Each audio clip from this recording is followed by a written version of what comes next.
नमस्कार, स्वागत है आप सभी का mynews36.com में। मैं हूं आपके साथ मनीष साहू। खबरों को विस्तार से जानेंगे, लेकिन उससे पहले बात कोरोना महामारी से बचाव की अपील। कोरोना महामारी के खिलाफ पूरा देश एकजुट होकर लड़ रहा है। आप भी हमारे साथ सुरक्षा और बचाव के एहतियाती उपायों का संकल्प लें। अपना मास्क अच्छी तरह पहनें, 2 गज की दूरी का पालन करें, सुरक्षित दूरी बनाए रखें, साथ ही अपने हाथों को बार बार धोएं। और आइए अब नज़र डालते हैं हेडलाइंस पर। के मुख्य वैज्ञानिक सलाहकार ने चिताया, कोरोना की तीसरी लहर आनी तय। जनता को लग सकता है महंगाई का झटका, पेट्रोल डीजल की कीमत में वृद्धि संभव। बीसीसीआई ने 4 खिलाड़ियों के संक्रमित होने के बाद आईपीएल क्रिकेट प्रतियोगिता को किया स्थगित। देश में 1,62,62,00,000 से अधिक कोरोना संक्रमित हुए स्वस्थ। चोर बना मालिक, पहले कपड़ा दुकान में की चोरी, फिर खोल ली खुद की दुकान। खबर विस्तार से। कोरोना वायरस महामारी की दूसरी लहर से जूझ रहे देश में स्थिति बेहद गंभीर है। इसी बीच केंद्र सरकार के प्रमुख वैज्ञानिक सलाहकार के विजय राघवन ने इस महामारी को लेकर एक और गंभीर चेतावनी दी है।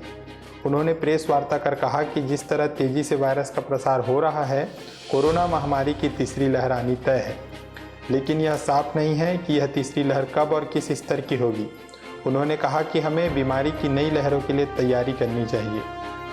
विजय राघवन ने कहा कि कोरोना वायरस के विभिन्न वेरिएंट्स मूल स्ट्रेन की तरह ही फैलते हैं, ये किसी अन्य तरीके से फैल नहीं सकते। वायरस के मूल स्ट्रेन की तरह यह मनुष्यों को इस तरह संक्रमित करता है कि यह शरीर के प्रवेश करते समय और अधिक संक्रामक हो जाता है और अपने और अधिक प्रतिरूप बनाता है। उन्होंने कहा कि वर्तमान वेरिएंट्स के खिलाफ वैक्सीन प्रभावी है। नए वेरिएंट्स भारत के साथ पूरी दुनिया में सामने आएंगे, लेकिन ऐसे वेरिएंट्स ज़्यादा होंगे जो अधिक संक्रामक होंगे। उन्होंने कहा कि भारत और पूरी दुनिया के वैज्ञानिक इस प्रकार के वेरिएंट्स का पूर्वानुमान लगाने और उनके खिलाफ काम करने के लिए चेतावनी और संशोधित टूल विकसित करके तेजी से काम कर रहे हैं। उन्होंने कहा कि यह गहन शोध का प्रोग्राम है जो भारत और अन्य देशों में चल रहा है। पेट्रोल की कीमतों ने लोगों को हलाकान किया हुआ है। देश में पेट्रोल और डीजल का इस्तेमाल जितना ज़्यादा होता है, उसकी कीमत भी उतनी ही ज़्यादा है। अब क्रेडिट स्विस की एक रिपोर्ट में दावा किया गया है कि आने वाले दिनों में लोगों को एक और झटका लग सकता है। अगर कभी यह सस्ता होता भी है तो भी हमारी जेब पर इसका ज़्यादा असर नहीं पड़ता। ऐसा इसलिए क्योंकि तेल कंपनियां घाटे को पूरा करने के लिए पेट्रोल के दाम में 5.5 रुपये प्रति लीटर और डीजल के दाम में 3 रुपये प्रति लीटर तक की बढ़त कर सकता है। क्रेडिट स्विस द्वारा जारी रिपोर्ट में कहा गया है कि अंतर्राष्ट्रीय बाजार में कच्चे तेल की बढ़ती कीमत की वजह से अब कंपनियां अपना मार्केटिंग मार्जिन सुधारने पर ध्यान देगी। अगर तेल कंपनियां पना मार्जिन वित्त वर्ष 2019-20 के स्तर पर बनाए रखना चाहती है तो उन्हें डीजल की खुदरा कीमत में 2.8 से 3 रुपये प्रति लीटर और पेट्रोल की कीमत में 5.5 रुपये प्रति लीटर तक की बढ़ोतरी करनी होगी। क्रिकेट खिलाड़ियों के बीच कोरोना के संक्रमण को देखते हुए इस समय जारी आईपीएल क्रिकेट प्रतियोगिता को स्थगित करने का फैसला किया गया है। यह फैसला आईपीएल की कार्यकारी परिषद और भारतीय राष्ट्रीय कंट्रोल बोर्ड की आपात बैठक में सर्वसम्मति से किया गया। एक वक्तव्य में आईपीएल ने कहा कि यह फैसला खिलाड़ियों समेत सभी पक्षों के हित को ध्यान में रखते हुए किया गया है। देश में कोविड की दूसरी लहर के बाद आईपीएल प्रतियोगिता के आयोजन को लेकर काफ़ी आलोचना हो रही थी। देश में अब तक 1,62,93,000 से अधिक कोविड मरीज स्वस्थ हो चुके हैं। स्वस्थ होने की दर 81.77% है।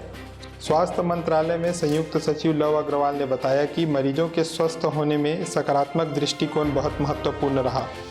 अग्रवाल ने कहा कि नियमित रूप से किए जा रहे कार्य के आरंभिक परिणाम नजर आ रहे हैं।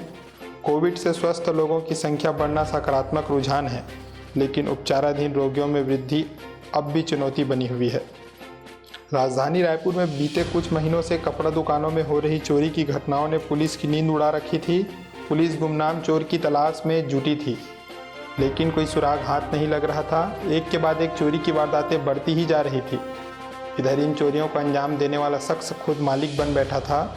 चोरी की कपड़ों से अपना एक शॉप खोल लिया था, जहां वो बेफिक्र होकर कपड़ा बेच रहा था, लेकिन अब वो सलाखों के पीछे पहुंच गया है।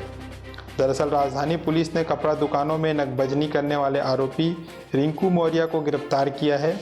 यह आरोपी शहर के आमानाका, सरस्वती नगर और कबीर नगर थाना इलाके में 3 अलग अलग कपड़ा दुकानों में चोरी की घटनाओं को अंजाम दे चुका था, जिसके बाद बिरगांव उर्ला इलाके में खुद की नवीन गारमेंट्स के नाम से रेडीमेड कपड़ा की दुकान खोल ली थी।